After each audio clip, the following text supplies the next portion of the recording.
जय हिंद दोस्तों, welcome to in my YouTube channel. I hope कि आप लोग अच्छे से होंगे। तो आज हम लोग इस वीडियो में क्लास 10 संस्कृत चैप्टर 7 नीति श्लोका तो इसके हिंदी में अर्थ यानी कि अनुवाद करने वाले हैं। तो अगर आप लोग हमारे इस चैनल पे नए आए हैं तो चैनल को सब्सक्राइब कर लेंगे और वीडियो को लाइक कर देंगे। इसका अर्थ लिखेंगे कि यह पाठ सुप्रसिद्ध ग्रंथ महाभारत के उद्योग पर्व का विशेष अंग के रूप में विदुर नीति से संकलित है। युद्ध को नज़दीक जान करके धृतराष्ट्र ने मंत्री श्रेष्ठ विदुर से अपने हृदय की शांति के लिए कुछ नीति विषयक प्रश्न पूछते हैं। उसका उचित उत्तर विदुर देते हैं। यह प्रश्न उत्तर रूप में ग्रंथ रत्न विदुर नीति कहलाया। यह भी भगवत गीता के तरह महाभारत का अंग होते हुए भी स्वतंत्र ग्रंथ के रूप में है। जब कौरवों और पांडवों के बीच युद्ध होने वाला था तो उसी समय वहां के राजा धृतराष्ट्र जो कि अपने मंत्री विदुर से कुछ प्रश्न पूछते हैं और उसका उत्तर विदुर जो कि वहां के मंत्री थे तो वो सही उसका उत्तर देते हैं। धृतराष्ट्र मंत्री विदुर से प्रश्न पूछते हैं, यस्य कृतं न विघ्नन्ति शीतमुष्णं भया रति समृद्धि वा स वै पंडिता उच्यते। इसका अर्थ लिखेंगे कि प्रस्तुत श्लोक पीयूषम भाग 2 के विदुर नीति ग्रंथ से संकलित नीति श्लोका पाठ से लिया गया है। इसमें नीतिकार ने पंडितों के विषय में बताया है कि जिसके कार्य गर्मी जाड़ा डर सुख दुख के कारण बाधित नहीं होता है उसे ही पंडित कहते हैं। यानी कि वैसा व्यक्ति जो जाड़ा गर्मी ठंडा सुख दुख इत्यादि को देखकर अपने काम को नहीं छोड़ता है उस व्यक्ति को ही पंडित कहा जाता है।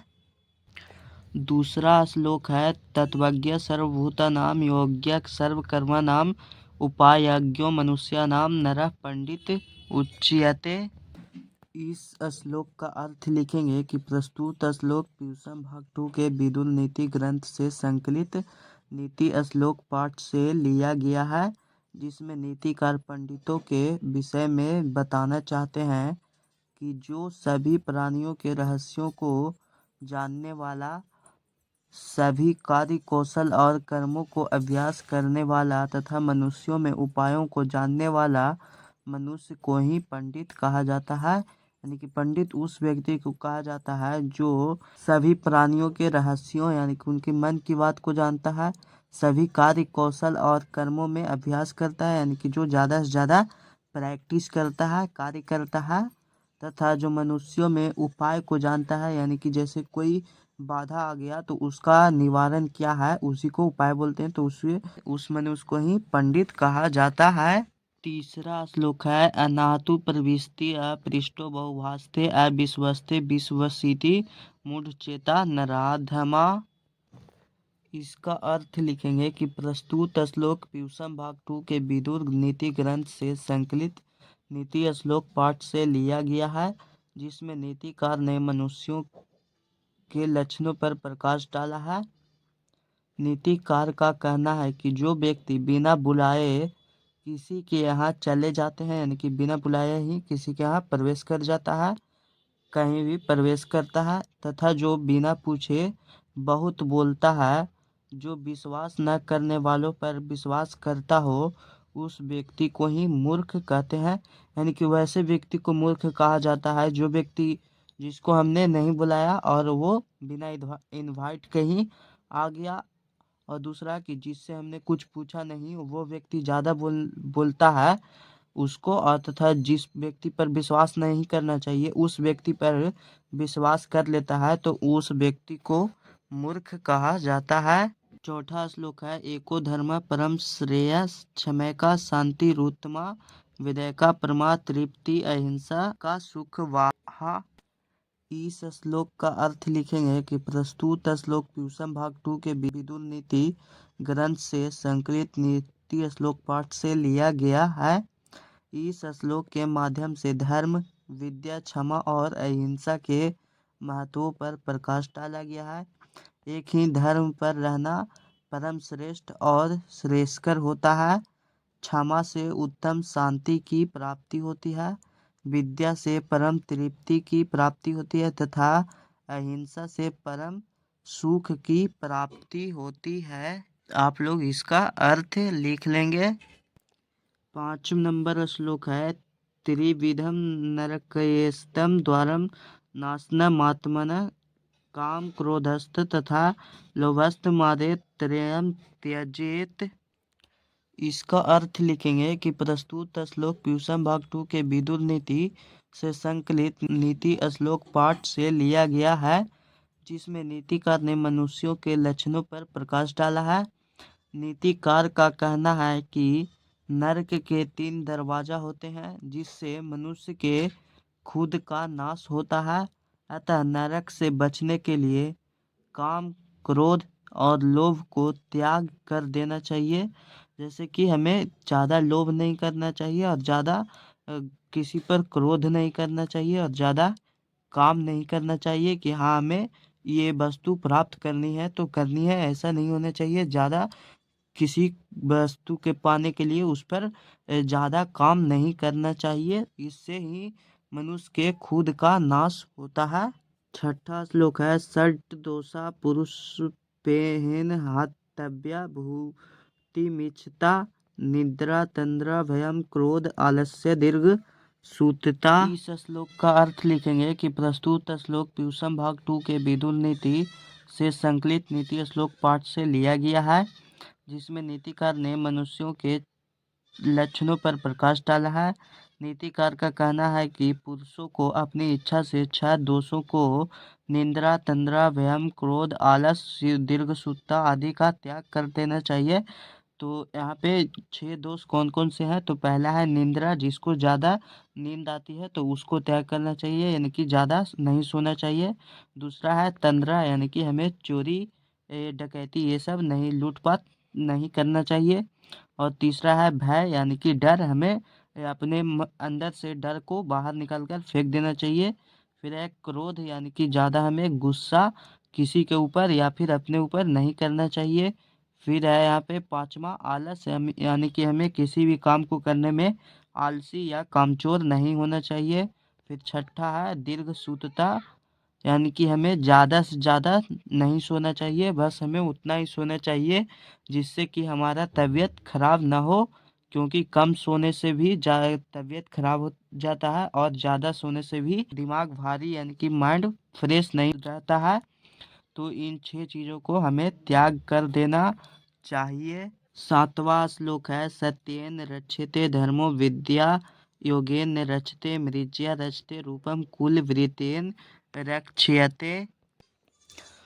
इसका अर्थ लिखेंगे कि प्रस्तुत श्लोक प्यूषम भाग 2 के विदुर नीति से संकलित नीति श्लोक पाठ से लिया गया है, जिसमें नीतिकार ने मनुष्यों को यह समझाने का प्रयास किया है कि सत्य से धर्म की रक्षा होती है और अभ्यास से विद्या की रक्षा होती है। उसी प्रकार साफ सफाई या साज श्रृंगार से रूप की रक्षा होती है और आचरण या चाल चलन से वंश की रक्षा होती है। यानी कि सत्य, आप जितना ही सत्य बोलेंगे उससे धर्म की रक्षा होती है। और दूसरा कि आप जितना विद्या, यानी कि आप जितना ज़्यादा से ज़्यादा अभ्यास करेंगे उतना ही आपको ज्ञान की, यानी कि विद्या की प्राप्ति होगी। उसी प्रकार से आप जितना ही साफ सफाई साज श्रृंगार करेंगे उससे आपके रूप की रक्षा होती है। यानी कि लोग रूप को रक्षा करने के लिए ज़्यादा से ज़्यादा साफ सफाई होते हैं, साज श्रृंगार करते हैं। और आचरण या चाल चलन से, यानी कि जब किसी व्यक्ति में उसके वंशज का कोई कोई गलत काम करने लगता है तो उससे उसकी नहीं बल्कि उसके वंश की भी यहाँ पे बुराइयां की जाती है, यानी कि उसके वंश पर भी उसका प्रभाव पड़ता है। इसीलिए हमें इन सभी को ध्यान में रखते हुए अपने आप को अच्छे से अच्छे रहने का प्रयास करना चाहिए। 8 नंबर श्लोक है सुलभा पुरुषा राजन सत्यम प्रिय वादिना अप्रियस्तु तु पथस्य भक्ता श्रोता च दुर्लभ।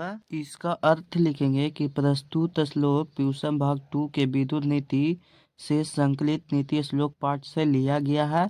महात्मा विदुर धृतराष्ट्र से कहते हैं कि हे राजन, हमेशा प्रिय बोलने वाला और सत्य बोलने वाले पुरुष सुलभ होते हैं, किंतु अप्रिय जो खराब वाणी बोलते हैं वैसे पुरुष यानी बोलने वाले पुरुष और सुनने वाले पुरुष दोनों दुर्लभ होते हैं। 9 नंबर श्लोक है, पूजनीय महाभागा पुण्या सच गृह दीप्ता स्त्रिया श्रियो गृह इसयोक्त स्थाच दरक्षा विशेषतः। इसका अर्थ लिखेंगे कि प्रस्तुत श्लोक प्यूषम भाग 2 के विदुर नीति से संकलित नीति श्लोक पाठ से लिया गया है, जिसमें नीतिकार ने मनुष्यों को यह समझाने का प्रयास किया है कि स्त्रियां पूजनीय है, पुण्य को देने वाली है, घर की दीपक है और घर की लक्ष्मी होती है, इसीलिए विशेष रूप से स्त्रियों की रक्षा करनी चाहिए।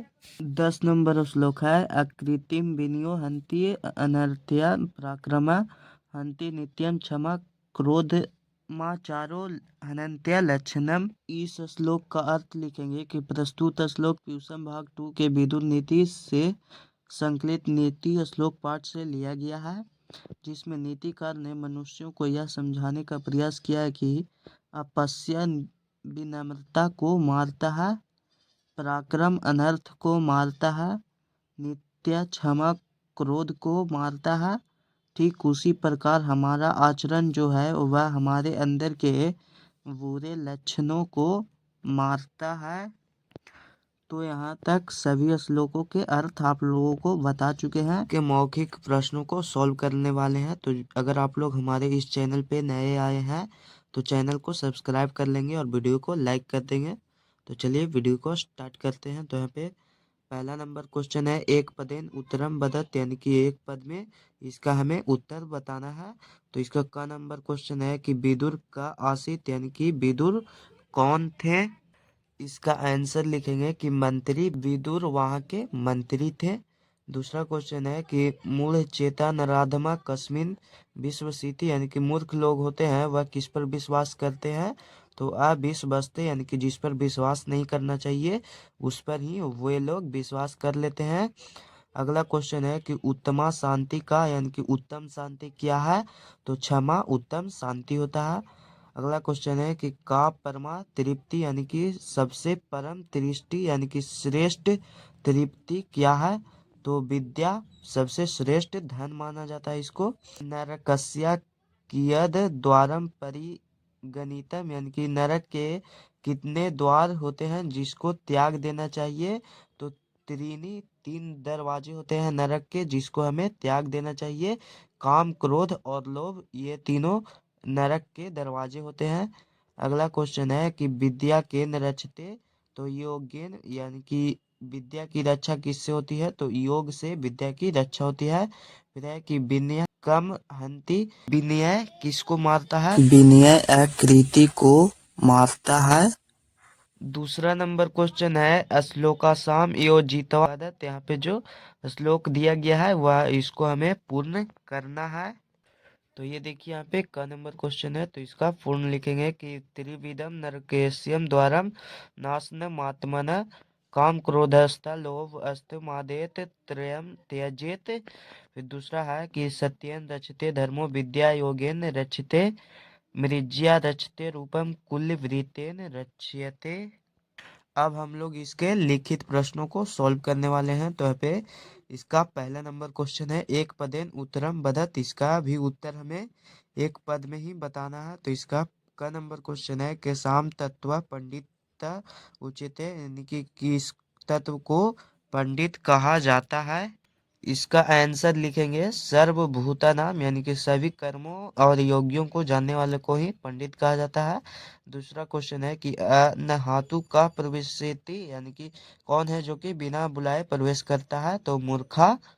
धर्म के न रचते, यानी कि धर्म से किसकी रक्षा होती है। तो सत्येन, सत्य की। घ नंबर क्वेश्चन है क्षमा का हंति, यानी कि क्षमा से किसका नाश होता है। तो क्रोध का नाश होता है। फिर है कि सुख वाह का, यानी कि सुख क्या है। तो अहिंसा सुख है। नरकस्य त्रिविधम द्वारम कस्य नाशनम यानी कि नरक के 3 द्वारे जो कहा से किसका नाश होता है, तो आत्मा नाम यानी कि खुद के यानी कि स्वयं का ही उससे नाश होता है। केन षड दोषा हत्या 6 दोष से किसका नुकसान होता है, तो पुरुषेन यानी कि पुरुषों को ही 6 दोषों से नाश यानी कि हानि होता है, इसीलिए हमें 6 दोषों को त्याग देना चाहिए। दूसरा नंबर क्वेश्चन है उदाहरण मनुसृत इक्तन प्रत्यय योगेन शब्द निर्माणम करणीयम।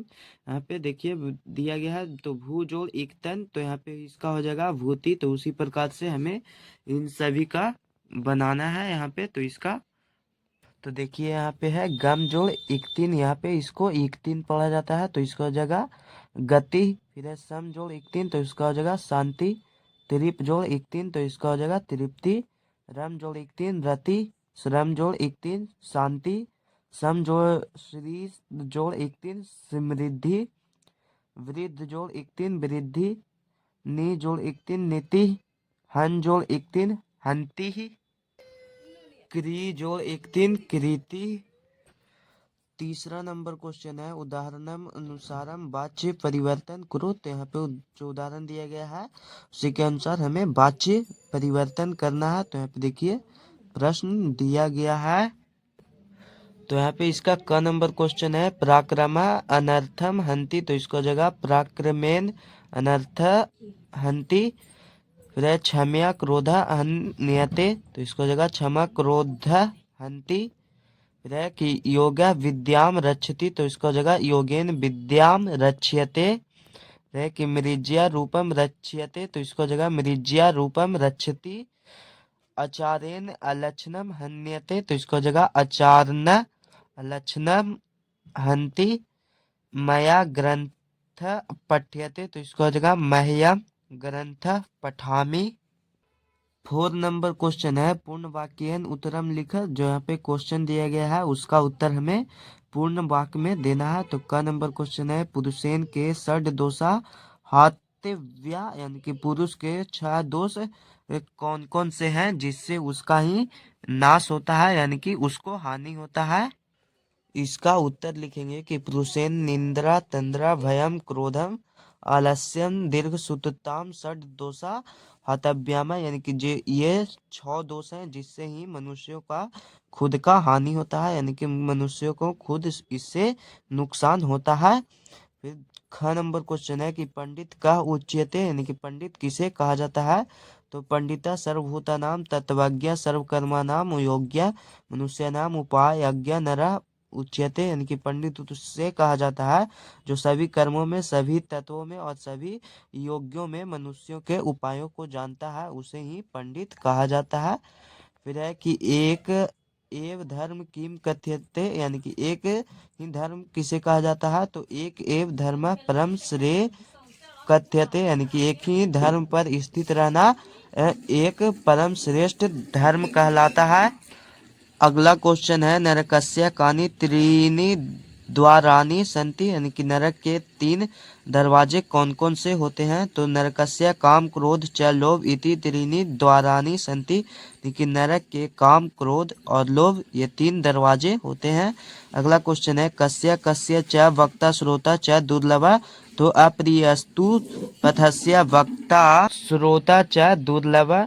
फिर अगला क्वेश्चन की स्त्रियां गृहस्या का उक्ता संति, यानी कि स्त्रियों को घर की क्या कहा जाता है, तो स्त्रियां गृहस्या श्री उक्ता संति, यानी कि स्त्रियों को घर की लक्ष्मी कहा जाता है।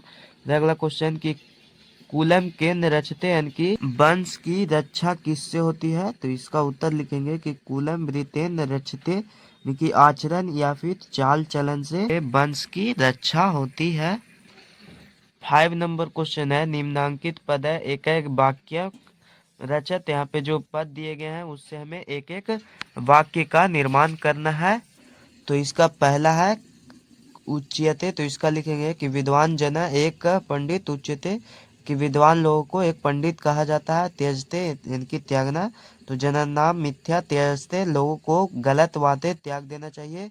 बहुभाषते मूर्खा बहुभाषते, यानी कि मूर्ख लोग होते हैं जो बहुत ही ज्यादा बोलते हैं।